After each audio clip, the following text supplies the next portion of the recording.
Hey, what's up, guys? So today we're going to be making a Pokeball tier list. And this is going to contain these Pokeballs here.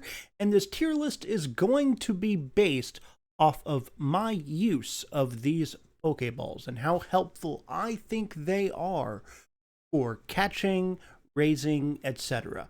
So if I haven't used this ball, or if I'm not super familiar with it and I don't rank it, tell me about it in the comments. And tell me also down in the comments, which Pokeball do you think are going to be S ranked? Let's hear it. And hey, before we get started, if you enjoy Pokemon content, then make sure to like and subscribe, because we're growing our community here on the channel all the time, and I'd love to have you with us. But anyway, guys, let's go ahead and get started. And today, we're going to go ahead and just right off the bat, we're going to take our standard Pokeball here, and we're going to plop it right there into C tier. Because it's a middle of the road Pokeball. It's something that you get right off the bat, and it's not good, not great, fantastic. It's just a Pokeball. It lets you catch Pokemon, and for your first couple early catches, that's really all you need. But moving right along, we're going to go ahead and grab our Premier Ball, which has the same catch stats as the standard Pokeball. So it's going to go right here as well, right next to the Pokeball. But the GS ball, it's for the show, and it's a special event thing in Gold and Silver. I haven't used it, so we're not going to worry about that too much. We're just kind of going to leave that out here. Now, the Beast Ball. This is primarily and really only catching Ultra Beasts. For everything else, it is absolutely useless. So what we're going to do here, guys, is we're going to plop it right into the E tier. Because it's for Sun and Moon, or Ultra Sun and Ultra Moon, and beyond that, you never really see it again. So it's going into E tier. The Cherish Ball. You don't ever use a Cherish Ball. These, if you don't know, are given with event Pokemon. Basically, they come in these Cherish Balls. Now, granted, they do look kind of cool, but you never use them. Ever. So they're going into E tier. Better yet, no. The Ultra Ball, the Ultra Ball, the Beast Ball is going into F tier. I'll go ahead and let the Cherish Ball hang out in E tier because, again, it at least looks cool. Again, you never use those. The Dive Ball. Now, the Dive Ball is catching Pokemon that you get with the fishing rod and reel. Now, it's mostly going to be used, always going to be used really on water types. And there are better balls, better balls and better ways that you can catch water type Pokemon. So this is going into D tier. Dive Ball, D for Dive Ball. So I haven't used this ball. I'm not sure which one this pink one is. So we're going to leave that alone. Tell me in the comments how goofy I am and that I don't know what I'm talking about. But Dusk Ball. I like the Dusk Ball. And it is really helpful if you are in caves, underground, or if it's at night. This ball has a lot of applications. So we're going to put it in the B tier. It's good. And it's cool. I mean, let's be honest. How many of us just wanted to use a Dusk Ball, rather, because we thought it looked cool? Let's be honest. I'm not sure what this orange one is. I believe this is the Friend Ball from the Gold and Silver. This is one of the apricot balls that you get. And this ball can be helpful if you're working towards a friendship evolution. So we're going to go ahead and plop it right into C tier. It's nice. It's a helpful little bonus, and it has a better version of this that we'll get into later. The Great Ball. Great Ball is going to go a tier above the Pokeball and Premier Ball because it's just a bit better. So, it works. It's a little bit better. It's what you get as soon as you can get it because it is better than using your bog standard Pokeball. Not really much to write home about there. The Heal Ball. I haven't really used the Heal Ball too much. It's not super helpful, especially where you could just go to the Pokemon Center whenever and heal up everybody anyway. The Weight Ball. This can be helpful if you are perhaps catching some heavier or legendary Pokemon or things like that, and you don't have your Master Ball, obviously. This can be helpful. It has a couple different applications. So we're going to go ahead and put it into D tier here. Actually, you know what? No, we'll put it in the C tier. Because again, it has a couple of applications and it can be useful if applied correctly. Oh, hold on. The level ball. I have almost never seen or used this particular ball. It's going in the E tier. I don't really use it that much. Love ball. Again, I've almost never used it. I have it, and it's only really helpful for, breeding Pokemon. But the circumstances for which you obtain the bonuses are so arcane and specific, it's going into E tier. Lure ball. This is good if you are fishing. I'm going to put it right here with the dive ball because it's about the same. It's one of the apricot balls that you can get in the Heart Gold, Soul Silver, and old school Gold and Silver games. And it's very much a precursor to the other types of Pokeballs we'll see later. Luxury Ball is actually one of my favorites. And like I said earlier from the Friendship Ball here, it is helpful for friendship. You get a bonus, a multiplier to friendship if you catch them in this ball. And again, it's a Luxury Ball. It just looks nice.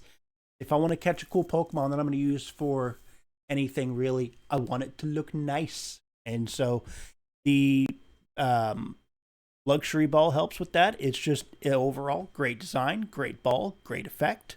It's good. I like the Luxury Ball. Master Ball. You only get one of these, but it catches without fail. And most of the time you'll use it to catch your box legendary, but it's great when you don't have to really worry about it. You know what I mean? You just throw it and go, and you're good. So it's going into S tier. It's reliable, obviously, and it lets you nab that legendary, no problem. Moonball is going into E tier. The Moonball is so specific, it only gets a bonus to the catch rate for Pokemon who evolve using the Moonstone. You're catching one of the Clefairy line or the Nidoran line or a few other select Pokemon, it's helpful. But other than that, it's useless. So it's going into F tier. That's how specific it is. The Nest Ball, I'm putting it into, actually I'm going to go ahead and put it into A tier. The Nest Ball is helpful if you are catching low-level Pokemon. Now, I said earlier when we put the Pokeball into C tier that it was good for your first couple catches. If you are going back into the early routes just to kind of fill up your Pokedex, you're going through the game, these Nest Balls are really helpful. They're relatively inexpensive. You're not using your other more valuable balls for it. This is a really helpful tool. So absolutely, Nest Ball goes into A tier. The Net Ball. This, again, A tier. It's one of my personal favorites. That's because I like bug types. And the Net Ball gives you a bonus to catch all bug types and all water types. It is applicable to 2 entire types of Pokemon that are fairly common. And it is just, again, so helpful for catching those Pokemon. Don't have to use your other more general use Pokeballs. You can catch these, and it looks cool. When you throw out the Pokemon, little spider webs pop up. It's cool, and it's helpful, and so it goes in the A tier. I'm not sure what this yellow one is, so we're not going to worry about it. Quick Ball. Oh my goodness. Quick Ball is another A tier. Quick Ball is so helpful when you're filling out your Pokedex and just catching other Pokemon and things like that. The Quick Ball's introduction really changed how we catch Pokemon. The only reason I'm not putting it into S tier is because in some of the earlier games into which it was introduced, it wasn't the most reliable, but when it worked, it was probably one of the best things to have. I always keep a large amount of quick balls in my inventory for this reason. It's going into A tier. There is no argument. The repeat ball. The repeat ball is going into B tier. This is helpful if you're shiny hunting, if you are catching for breeding, if you are trying to catch other variants of that particular Pokemon, different forms of it, what have you. Like the different Deerling forms or something like that. It has multiple helpful applications, so it's going into the B tier. The Safari Ball. Well, it's going into S tier. No, this is channel's mascot, but it's going into, you know what? I'm going to put it into the C tier, and I'm going to tell you why. A lot of people are known to complain about the catch rates and the catch mechanics in the Safari Zone games. Reason for that is they don't understand the mechanics. Now, I will grant you, mechanics for the Safari Zone are very arcane, very hard to understand. Once you get a basic understanding of how the catch rate works, they're about as good as Pokeballs. So, going in right there alongside them. No, I'd like to put them higher, but I won't. I'll put them where they belong, in C tier. I don't know what that S ball is. I'm not going to worry about these guys. I'm sorry. I know I'm leaving out a couple here, but I don't know what they are, so I'm not going to worry. Timer ball. Timer ball is going into D tier. A battle should never last too terribly long. It should never be a long, lengthy battle of attrition with the purpose of catching a Pokemon. That's stupid. So it's going in, you know what? No. Going into E tier. I know that's happened a couple times in this video, but yeah, timer ball, I've never used a timer ball. If you found use out of a timer ball, if you found a situation in which it can be useful, awesome. Tell me about it in the comments. But for me, I've never used a timer ball. Going into E tier. Ultra Ball.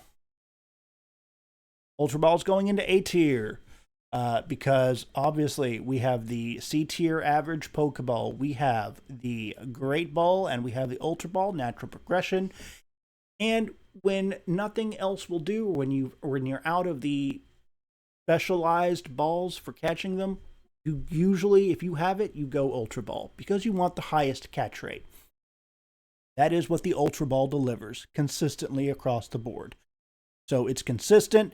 It is what you use, assuming you're just out catching Pokemon, not necessarily for the game, even then for the game. I've known people to catch some legendaries in the game, so they deserve their status in A tier. Pester Ball. If you played the Pokemon Snap games, you know about this. If you don't, your job in Pokemon Snap, obviously, is to take photographs of Pokemon. And one of the tools that you're given to flush them out is what's called the Pester Ball. It basically assaults them with nerve gas. It's a gas bomb. It's not a Pokeball. You do not use it to catch Pokemon. You use it to bother them and pester them. So it's going into F tier because it's bad. It's such a bad Pokeball, it doesn't catch Pokemon. So there. And I don't know what the weird orange ball is either. A couple of these that we're just not talking about, but whatever. I don't know what they are, and they're weird. So, this is our tier list, guys. Again, this is based off my personal use and my opinion. The ones I've gotten the most usage out of in my games, in the things I try to do when I catch Pokemon. So this is just my setup here. If your opinion differs, tell me what ball you would put into S tier. And if you have some insight regarding the ones we left out, please let me know it down in the comments. But guys, if you enjoy Pokemon content on this channel, then please make sure to like and subscribe. We're growing our community here all the time on the channel, and I'd love to have you with us. But beyond that, thank you all so much for watching, and I'll catch you guys next time. Bye.